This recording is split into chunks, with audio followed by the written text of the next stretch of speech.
하나님 말씀 마태복음 16장 13절부터 20절입니다.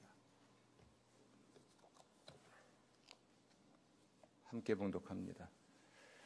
예수께서 빌립보 가이사랴 지방에 이르러 제자들에게 물어 이르시되 사람들이 인자를 누구라 하느냐? 이르되 더러는 세례 요한, 더러는 엘리야, 어떤 이는 예레미야나 선지자 중에 하나라 하나이다. 이르시되 너희는 나를 누구라 하느냐? 시몬 베드로가 대답하여 이르되 주는 그리스도시요 살아계신 하나님의 아들이시니이다. 예수께서 대답하여 이르시되 바요나 시몬아 내가 복이 있도다. 이를 내게 알게 한 이는 혈육이 아니요 하늘에 계신 내 아버지시니라. 또 내가 내게 이르노니 너는 베드로라. 내가 이 반석 위에 내 교회를 세우리니 음부의 권세가 이기지 못하리라. 내가 천국 열쇠를 내게 주리니 내가 땅에서 무엇이든지 매면 하늘에서도 매일 것이요 내가 땅에서 무엇이든지 풀면 하늘에서도 풀리리라 하시고, 이에 제자들에게 경고하사 자기가 그리스도인 것을 아무에게도 이르지 말라 하시니라. 아멘.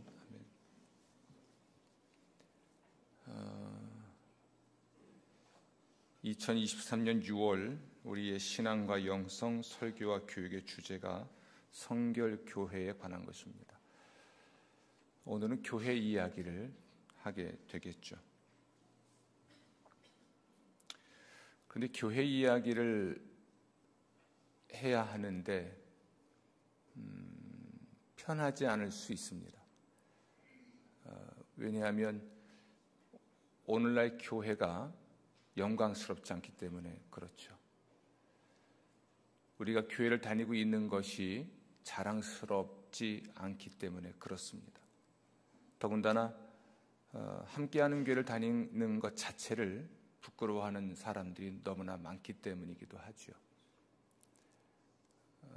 성령께서 여러분들에게 교회에 관하여 하시는 말씀을 잘 듣고 철저히 회개하고 우리 주님의 온전한 교회가 되어 가시고 또 함께하는 교회 교인으로서 자기의 본분을 다하는 사람들 되시기를 부탁을 드리겠습니다. 유진 피터슨이라고 하는 분이 요한계시록에 관한 책을 쓰면서 교회 이야기를 했습니다. 이런 취지의 이야기죠. 교회는 교회다. 칭찬을 들을 수도 있고 책망을 들을 수도 있지만 교회는 교회다. 교회는 책망이 전혀 없을 수 없습니다. 그것은 죄인들이 모이는 곳이기 때문에 그렇죠. 예수님의 이름으로 구원은 받았지만 또 죄인들이잖아요. 그래서 교회가 책망을 듣지 않을 수가 없죠. 책망을 듣지 않는 교회, 본인 마음에 가장 드는 교회를 찾아 떠도는 사람들은 주님 나라 가는 그날까지 그런 교회를 만날 수 없습니다. 설령 그런 교회가 세상에 있다 해도 그분은 그 교회를 가면 안 돼요. 왜냐하면 그분 때문에 그 교회의 이상이 깨지기 때문이죠. 우리는 그 사실을 잘 몰라요. 나 때문에 교회가 책망을 들을 수 있다는 사실을 인정하려고 하지 않습니다. 여러분, 그러나 또한 교회는 교회입니다. 우리 예수님이 세우셨고 우리 예수님이 양육하고 계시고 부족함이 많은 그 교회를 통해서 세상을 구원하기를 원하십니다. 그래서 우리는 교회를 있는 그대로 받아들여야 돼요. 그리고 그 교회 안에서 우리의 책임을 다하는 것이 필요합니다. 오늘 예수님은 베드로에게 내가 내 교회를 세우겠다라고 말씀을 하셨어요. 이 말의 의미를 토대로 우리 교회에 관한 이야기를 좀 하고자 합니다. 먼저 교회는 예수님의 교회입니다. 교회는 개척자들의 교회가 아니에요. 힘 있는 사람들의 교회가 아닙니다. 헌금을 많이 하는 사람들의 교회도 아닙니다. 목사의 교회도 아니고 장로들의 교회도 아닙니다.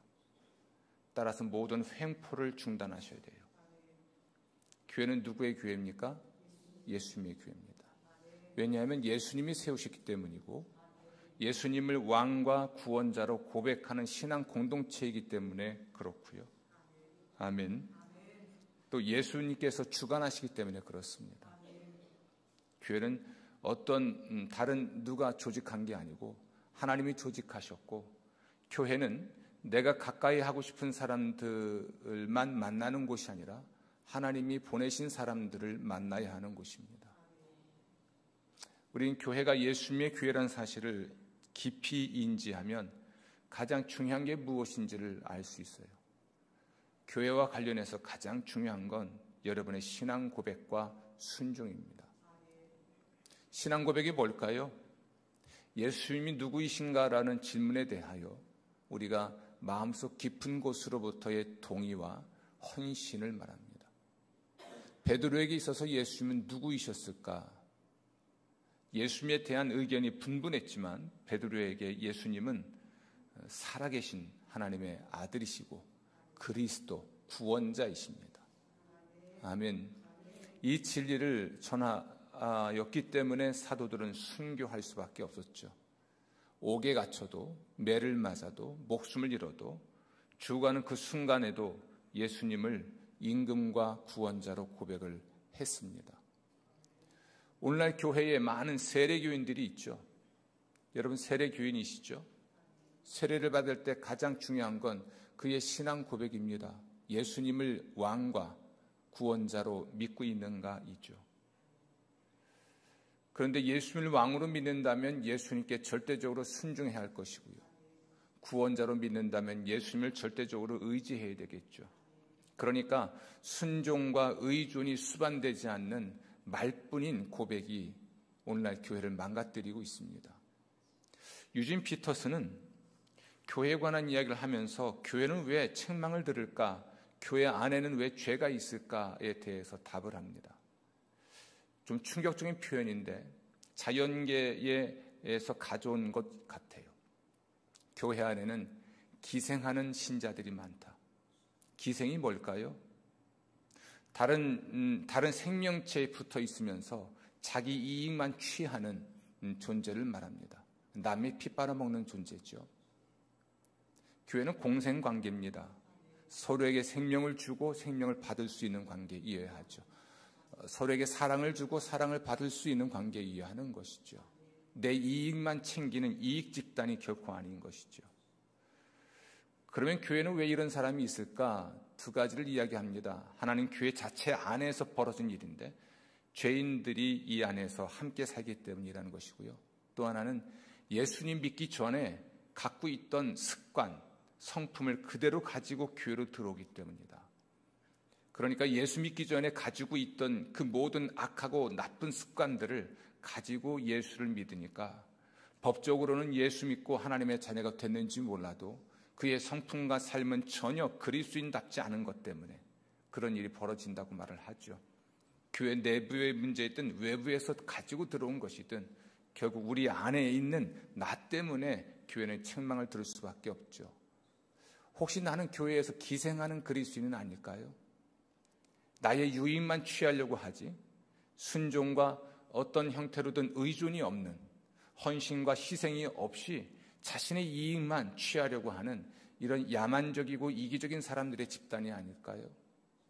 여러분은 어떤 그리스도인이십니까? 공생이십니까? 기생이십니까? 공생과 기생에 관한 이야기는 저의 언어가 아닙니다. 목회자들의 목회자로 알려진 유진 피터슨의 이야기이기도 하죠. 저는 많은 충격을 받았습니다. 스스로에게도 질문을 해봤죠. 나는 기생하는 목사인가? 공생하는 목사인가? 우리 교회 장로들은 어떨까? 기생하는 장로들일까? 공생하는 장로들일까? 권사들은, 안수집사들은, 소위 말해 종신교직자라고 하는 사람들은 과연 어떠한 존재들일까? 신앙 고백이 진실성이 있는 것이었을까? 예수님을 임금과 또는 왕과 구원자로 고백하는 사람들이라면 순종과 의존, 헌신과 희생이 따라야 되는데 과연 그랬을까? 과연 그럴까? 를 돌아봤습니다. 여러분, 교회는 예수님의 교회입니다. 아멘. 예수님이 세우시고 예수님이 주관하시고 예수님을 전해야 하는 공동체가 교회죠. 여러분의 신앙 고백을 점검해 보십시오. 여러분 정말 예수님을 왕과 구원자로 정말 믿습니까? 어떻게 증명할 수 있겠습니까? 순종하시나요? 예수님의 말씀에 순종하십니까? 예수님을 절대적으로 의존하시나요? 예수님의 구원과 예수님의 통치를 믿기 때문에 과연 그분에게 순종하고 그분을 의존하시나요? 여러분의 순종과 의존이 무엇으로 증명할 수 있겠습니까? 기도하시나요? 예배하십니까? 헌신하십니까? 희생하시나요? 나의 믿음을, 나의 신앙을 내적인 고백으로만 여기지 않고 삶으로 증명된 것으로 만약 말을 해야 된다면 여러분 과연 그리스도인이라 할 수 있겠습니까? 아니면 여러분은 교회라고 할 수 있겠습니까? 우리는 오늘 심각한 질문에 답을 해야 됩니다. 여러분은 예수님을 누구라 고백하십니까? 이 양심 깊은 곳에서부터 여러분 양심의 손을 얹고 마음의 손을 얹고 다시 한번 질문해 보시고 대답해 보세요. 누군가가 여러분에게 예수님은 누구십니까? 라고 물으면 정말 예수님은 나의 왕이시고 나의 구원자이십니다 라고 고백하시나요? 누군가가 여러분에게 예수님이 당신에게 왕이시라면 당신은 과연 그렇게 믿고 있는 걸 어떻게 증명하시겠습니까? 이렇게 물으면 뭐라 대답하시겠습니까? 맞습니다. 예수님은 하나님이 우리에게 주신 유일한 구원자이십니다. 천하인간의 구원을 얻을 만한 다른 이름을 주신 일이 없어요. 예수님만이 왕이시고 예수님만이 구원자이십니다. 그러므로 우리는 예수님께 절대 순종해야 합니다. 아멘. 근데 교회는 예수님이 세우신 곳이고 또한 성경에 의하면 예수님의 몸이라고 말을 합니다. 저는 그래서 이렇게 용감하게 말할 수 있습니다. 여러분이 예수님을 왕과 구원자로 믿는다면 여러분 교회에 대한 태도를 바꾸셔야 돼요. 교회는 예수님의 몸이에요. 남봉꾼들이 남봉을 피우는 곳이 아닙니다. 무례한 사람들이 무례하게 하는 곳이 아닙니다. 교회 안에서 교회에 대한 예의를 갖춰야 되는 곳이고 항상 하나님 앞에서 겸손하게 이 교회를 바라봐야 됩니다. 제 강의를 할 기회가 있거나 혹은 누군가를 만나서 교회에 관한 이야기를 할 때마다 그렇게 말합니다. 교회를 가볍게 여기지 말라. 교회를 함부로 대하지 마라. 당신이 목회자가 되기 전에 또 목회자로서 목회를 할 때 혹은 개척을 할 때도 한 명이든 두 명이든 교회의 이름으로 또는 세워진 교회라면 함부로 하지 마라. 거긴 당신이 함부로 되던 곳이 아니다. 교회는 누가 세우신 겁니까? 예수님이. 성경의 표현대로 예수님의 핏값으로 사신받은 것이 교회입니다. 따라서 여러분이 예수님의 왕과 구원자를 믿으신다면 교회에 대한 태도를 바꾸셔야 돼요. 여러분 교회에 순종하십니까? 교회를 의존하십니까? 교회를 위해 헌신하고 희생하십니까? 한번 진지하게 생각해 볼 필요가 있는 질문이죠. 그래서 오늘은 과감하게 또는 대담하게 여러분에게 도전합니다. 여러분이 정말 예수님을 왕과 구원자로 믿는다면 교회를 사랑하십시오. 교회를 존중하십시오. 교회를 어지럽히지 마십시오. 더럽히지 마십시오. 해집지 마십시오. 순종과 헌신과 희생과 사랑으로 교회와 함께 또 여러분이 교회니까 교회를 지켜내십시오. 하나님의 은혜가 여러분에게 임할 줄로 믿습니다. 주목할 건 베드로에게 예수님이 주신 말씀이세요. 너는 베드로라. 근데 그의 이름은요 바요나입니다. 요나의 아들 바요나. 요나라는 사람의 아들 시몬입니다. 이 베드로의 이름이 시몬이에요. 근데 예수님이 다른 이름을 하나 주십니다. 베드로. 반석이란 뜻을 가지고 있죠. 그리고 이 반석 위에 내가 내 교회를 세울 것이다. 이로써 베드로는 교회의 초석이 됩니다. 교회의 출발이 되죠. 교회의 기둥이 됩니다.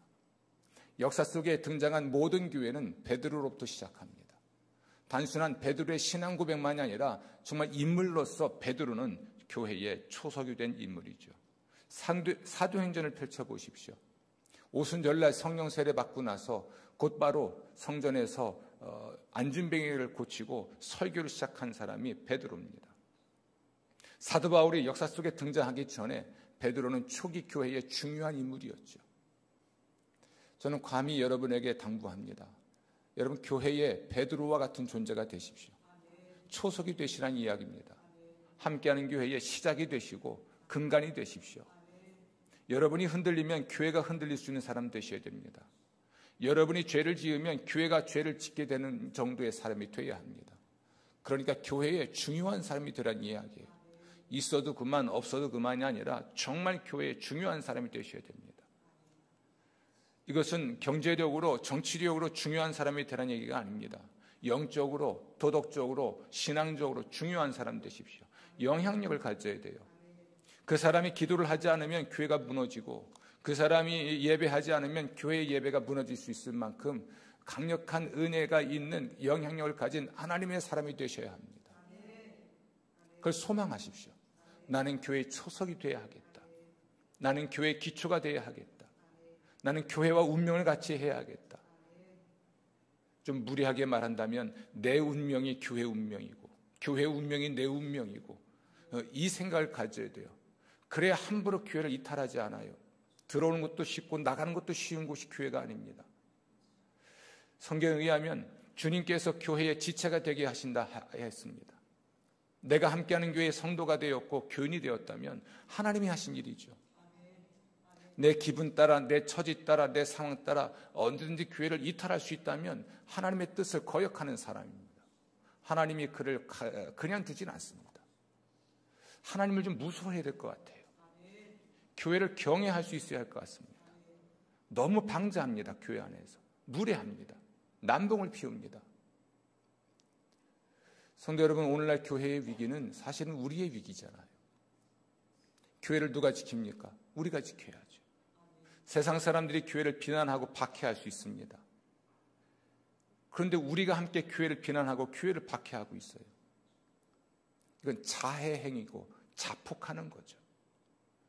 이 교회를 세우신 분이 예수님이시고 그 예수님이 우리의 임금과 구원자이십니다. 교회는 그러므로 예수님의 몸이고 예수님의 피값으로 사신받은 공동체입니다. 이에 대한 조금의 예의를 갖춰도 우린 지금보다는 훨씬 나은 교인으로 교회를 다닐 수 있을 것입니다. 사랑하는 성도 여러분, 교회의 초석이 되십시오. 함께 한자리에 모여서 사도신경으로 신앙 고백을 하고 성경으로 설교를 듣고 주기도문으로 기도를 하고 십계명으로 우리의 언약을 확인하는 이런 행위들이 매우 중요하긴 하나 근본적인 질문은 나의 신앙 고백의 진실성입니다. 예수님을 그리스도와 임금으로 정말 믿고 고백한다면 그에 따르는 삶이 있어야 하겠죠. 교회와 관련해서 교회를 사랑하고 교회를 축복하고 교회 안에서 하나님의 일을 이루어가는 여러분 되시기를 주의 이름으로 축원합니다. 아멘. 그렇다면 그 교회 중에 하나가 함께하는 교회가 맞죠. 여러분, 우리 하나님께서는 성경이 한 권이 아니라 66권이 되게 하셨습니다. 예수님의 사도들도 한 명이 아니라 12명이기도 했죠. 그리고 12사도 모두는 각각 특색이 있었습니다. 그들은 교회를 개척했고 교회를 목양했습니다. 교회의 필요를 따라서 성령의 감동을 받아 그 편지를 보냈는데 그것들이 바로 신약성서이죠. 마태복음, 마가복음, 누가복음, 요한복음은 예수님의 생애를 기록했지만 각각 특색이 달라요. 마태복음이 매우 다르고 마가복음, 누가복음, 요한복음이 각각 또 다릅니다. 마태, 마가, 누가는 공간복음이라 해서 공통된 본문들이 담겨 있지만 요한복음 또 달라요. 다를 수밖에 없는 건 이 서신이 예수님의 일대기가 전달된 교회 공동체, 그러니까 공동체가 달라서 그렇습니다. 마태복음은 마태 공동체, 그 교회에 보내는 편지였고요. 마가복음은 마가 공동체, 그 교회에 보내는 서신이었습니다. 예수님의 생애를 마태, 마가, 누가, 요한의 관점에서 보고, 아니 그 교회 관점에서 보고 예수님에 관한 이야기를 보낸 것이죠. 이게 교파의 근원입니다. 세상에는 교파가 많은 것 때문에 비난합니다. 안 믿는 사람들은 교파가 많고 교회가 많은 걸 매우 욕합니다. 지방교회라고 하죠. 이런 이단들은 교회가 하나만 있으면 된다는 생각을 합니다. 그렇지 않습니다. 교회는 많을 수 있고 색깔이 다양하기 때문에 많아도 됩니다. 근본적으로 예수님에 대한 신앙 고백이 명확하면 되는 것이죠. 우리 함께하는 교회는 기독교에 대한 선결교회의 지교회 중에 하나죠. 여러분, 기독교에 대한 선결교회는 김상준, 정빈 두 분이 유학 갔다가 은혜 받고 돌아와서 북치고 장구치며 전도한 게 시작이에요. 처음에 교회를 세울 의도가 없었습니다. 단지 북치고 장구치며 전도해서 영혼을 구원하는 것이 목적이었습니다. 그렇게 구원한 영혼들이 장로교, 감리교로 갔죠. 그러다가 점점 교세가 늘어나서 어쩔 수 없이 교회가 설립됐고 여러 교회들이 생겨나서 교파를 형성하게 됐죠. 일제강점기에 천황을 숭배할 수 없고 신사참배할 수 없다는 이 신앙고백 때문에 결국 폐쇄당했고, 선교교회에 다니던 성도들이, 굉장히 많은 성도들이, 거의 모든 성도들이 장로교회와 감리교회로 갔습니다. 어쩌면 장로교회나 감리교회는 선교교회에 고마워해야 됩니다. 지금 그만한 교세를 가지게 된 게 교단이 폐쇄되면서 선교교회 성도들이 대다수 빠져나갔기 때문이기도 하죠. 죽을지언정, 순교할지언정 신앙을 배반할 수 없었던 신앙의 그 결계 때문에 그것 지키려고 교단이 폐쇄당해도 신앙을 지켜낸 사람들이죠. 그게 선교교회입니다. 선교교회는 하나님이 세우신 교파입니다. 감리교회도 마찬가지입니다. 순복음도 마찬가지입니다. 역사적으로 필요한 교회들을 주님은 세워가셨는데 그 중에 하나가 또한 함께하는 교회죠. 1980년대에 이 교회가 세워졌죠. 과정이 어찌되었든지 간에 우린 창립 50주년을 향해 가고 있습니다. 성결교회로서 우리는 요한 웨슬레가 주장하던 성결의 도리를 전해야 되고요. 또 성결교회이기 때문에 성결의 도리를 전할 뿐 아니라 중생, 성결, 신유, 재림이라는 사중복음을 전합니다. 예수님은 우리의 영혼만 구원하시는 분이 아니라 우리의 몸과 마음도 구원하시는 분입니다. 우리가 예수님을 주와 그리스도로 고백하면서 죄 용서받아 영혼이 구원받을 뿐 아니라 예수님의 이름으로 병 고침 받고 귀신이 떠나가고 마음을 위로받고 치유받을 수 있는 온전한 구원을 받을 수 있습니다. 중생, 성결, 중생은 우리가 지은 죄를 용서받아 하나님의 자녀가 되는 것이라면, 성결은 우리 안에 있는 죄를 정결하게 씻어내시고 하나님의 성결 능력을 받는 것이 성결의 은혜고, 신유는 우리의 몸과 마음을 예수님의 이름으로 치료받는 것이고요, 재림은 우리의 구원이 완성되는 것을 말합니다. 요즘 부쩍 우리 교회는 암 환자들이 많아요. 그런데 암 환자들이 치유를 받는 것도 많아요. 여러분이 소문으로 알고 계시든 모르고 계시든 제게는 다 이야기가 되잖아요. 목사님, 제가 암에 걸렸습니다. 암이라 합니다. 기도하고 낫고 간증하고 하나님의 기적을 보죠. 아멘. 이게 신유입니다. 몸의 병, 불치병도 하나님의 은총으로 나음을 입게 되는 것, 마음도 마찬가지죠. 무엇이든 온전한 구원을 예수 그리스도께서는 우리에게 주시려고 자신을 희생하신 것입니다. 아멘. 성결교회는 이렇게 중생, 성결, 신유, 재림의 복음으로 세상을 구원하기를 소망하는 교단이기도 하죠. 함께하는 교회는요, 이런 성결교회의 사명을 우리가 그대로 계승하고, 그러나 또한 특별히 함께하는 교회에만 주신 하나님의 설립 목적이 있습니다. 그것을 저는 여러분들에게 피스를 소개했었죠. 첫 번째 P는 우리는 가정에 기반을 둔 교회를 세운다이고, 두 번째는 성숙 가정이 된다는 것이고요, 세 번째는 가난한 사람의 이웃이 된다는 것이고, 네 번째는 기독교 대학 문화를 배양한다는 것이고, 마지막은 다음 세대를 교육한다는 것입니다. 이것이 주부에 다 실려 있습니다. 여러분, 여쭤볼게요. 여러분, 주부에 실려 있는 우리 교회의 비전과 우리 교회의 사명에 대해서 얼만큼 알고 계시나요? 함께하는 교회의 성도로서 우리 교회가 추구하는 것, 이것은 하나님께 받은 우리의 사명인데 이것을 얼마나 알고 계십니까? 그저 목사의 마음에서만, 목사의 기도실에서만 계속 기도하는 기도 제목일까요? 아니면 장로님들, 안수집사님들, 권사님들, 여러분들 심장 속에 함께하는 교회의 이 사명이 요동치고 있는 것인지, 아니면 잊혀진 것인지요? 한번 생각해 보십시오. 우리가 교회와 상관이 없을 수는 없잖아요. 지금 우리는 함께하는 교회 성도로 이 자리에 앉아 있습니다. 저기 번영록 교회도 아닙니다. 뒤에는 효성교회도 아니죠. 우리 집 앞에 있는 충익교회도 아니죠. 우리 집 옆에 있는 남북교회도 아니죠. 저 법원 사거리 끝에 가면 있는 제일감리교회도 아니죠. 혹은 호암지 꼭대기에 있는 선암교회도 아니죠. 무슨 교회입니까? 함께하는 교회예요. 때로는 교회를 떠난 사람들이 교회를 비난할 수 있습니다. 떠난 사람들이야 떠날 만한 이유를 이야기해야 되니까 교회를 비난하죠. 근데 왜 우리가 휘둘리십니까? 안 믿는 사람들은 우리 교회를 비난할 수 있습니다. 다른 교회 성도들도 우리 교회를 비난할 수 있습니다. 근데 왜 여러분이 욕합니까? 내 얼굴에 침 뱉는 것이지요. 함께하는 교회 주님이 세우셨습니다. 이 함께하는 교회 비전 하나님이 주셨습니다. PEACE 2030년까지 이거 하자고 목에 피가 나도록 외쳐왔습니다. 전교인 수련회 참 뜨거운 시간들이 많았죠. 첫 번째 가정예배부터 시작해서 중생 선교 신유 재림만 못했고 4년간 있었던 매년 7, 8천만 원 들여서 했던 전교인 수련회 한 번도 오지 않던 사람들이 이 수련회를 비난할 자격이 있습니까? 우리는 교회가 하고 있는 일들을 주목할 필요가 있어요. 관심을 가져야 됩니다.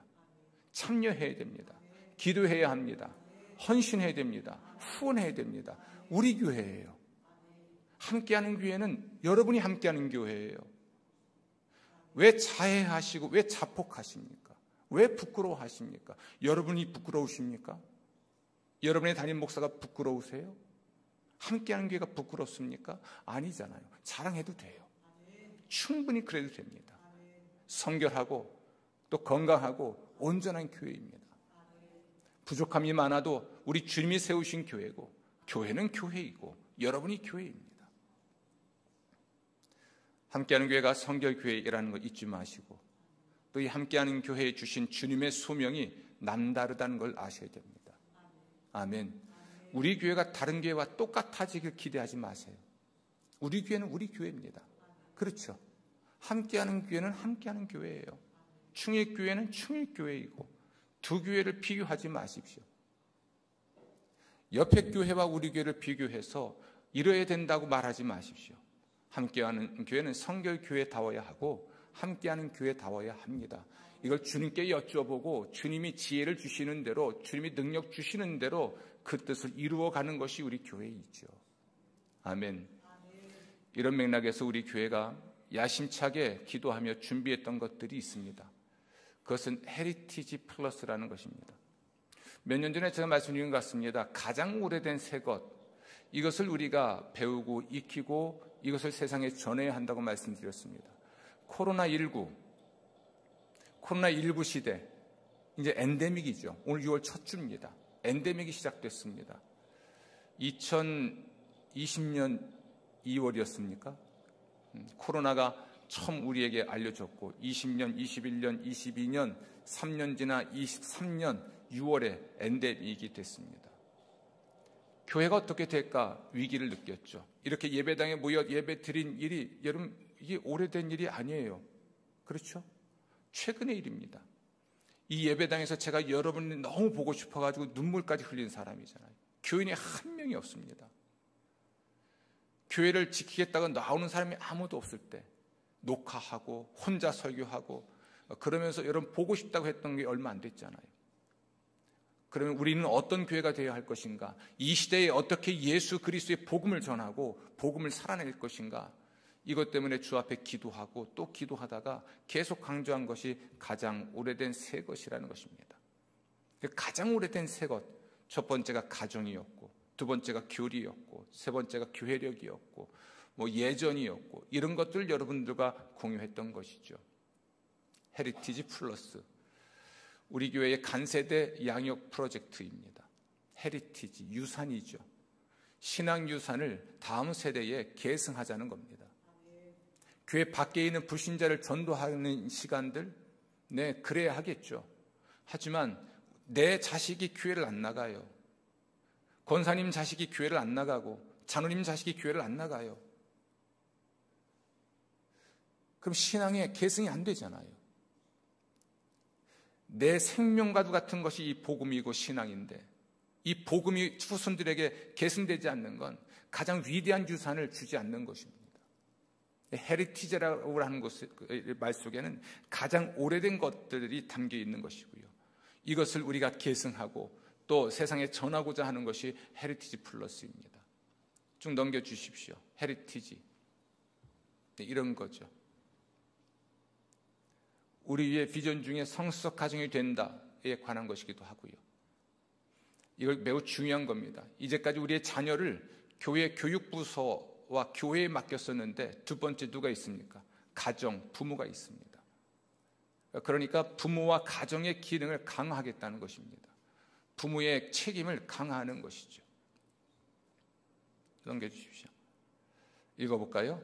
교육부서 전면 위탁에서 교육부서와 가정의 협력으로, 교사 중심의 양육에서 교사와 부모가 함께하는 양육, 한두 시간의 양육에서 주중 전일의 양육으로, 모여야만 가능한 양육에서 위기 상황 시 흩어져도 유지하는 양육으로, 이런 전환을 해나가는 것입니다.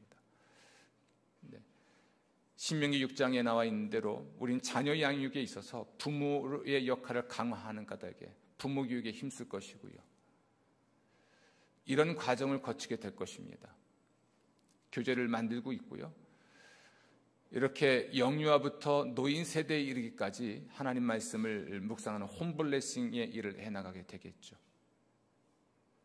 특히 가정예배 세우기에 힘쓸 겁니다. 가정에서 홀로 사는 가정은 혼자서라도, 둘이 사는 가정은 둘이서라도 자녀들과 함께 특히 가정예배를 드리는 것이죠. 개인의 말씀 묵상과 가정예배를 강화하는 것입니다. 네, 계속 넘겨주시고요.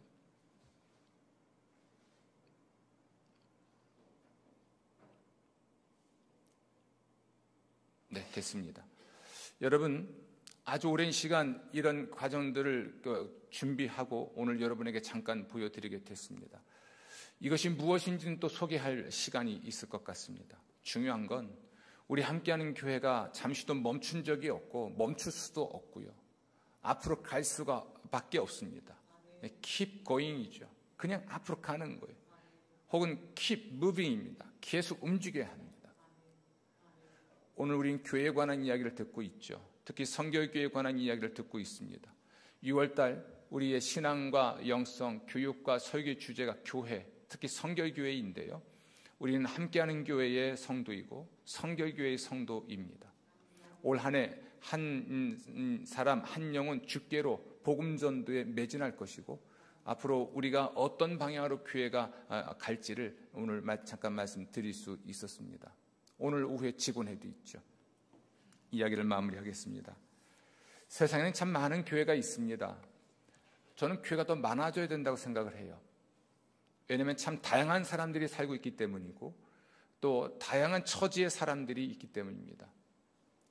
또 교회가 더 많아져야 된다는 얘기는 더 많은 사람이 구원을 받아야 하기 때문에 그렇습니다. 더 많은 대상을 향해서 매우 특별한 대상을 향해서도 복음을 전할 수 있는 교회는 필요하기 때문이죠. 그 중에 하나가 함께하는 교회입니다.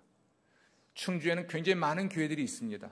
교파로도 다양한 교파가 존재하고 우리 교회보다 큰 교회, 작은 교회 등등 또 충주 시내에 있는 교회와 또는 시골에 있는 교회 등등 참 다양한 교회가 존재합니다. 그러나 2023년 현재 여러분은 함께하는 교회 성도입니다. 교회를 사랑하십시오. 여러분 헌신, 희생, 회복하십시오. 현장을 찾아 기도하는 거 회복하십시오. 지금 이렇게 주무실 때가 아니에요.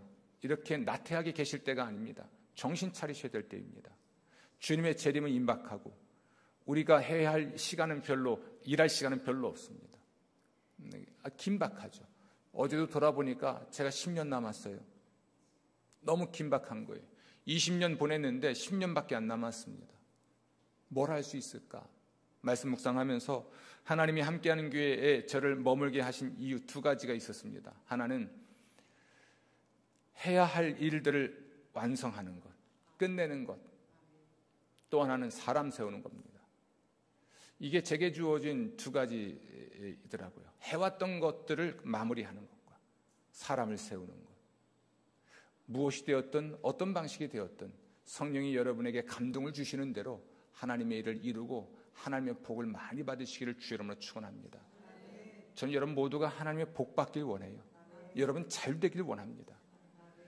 그러기 위해서 교회를 사랑하시고 헌신하고 희생하고 살아가십시오. 주님의 구원하심이 있을 줄로 믿습니다.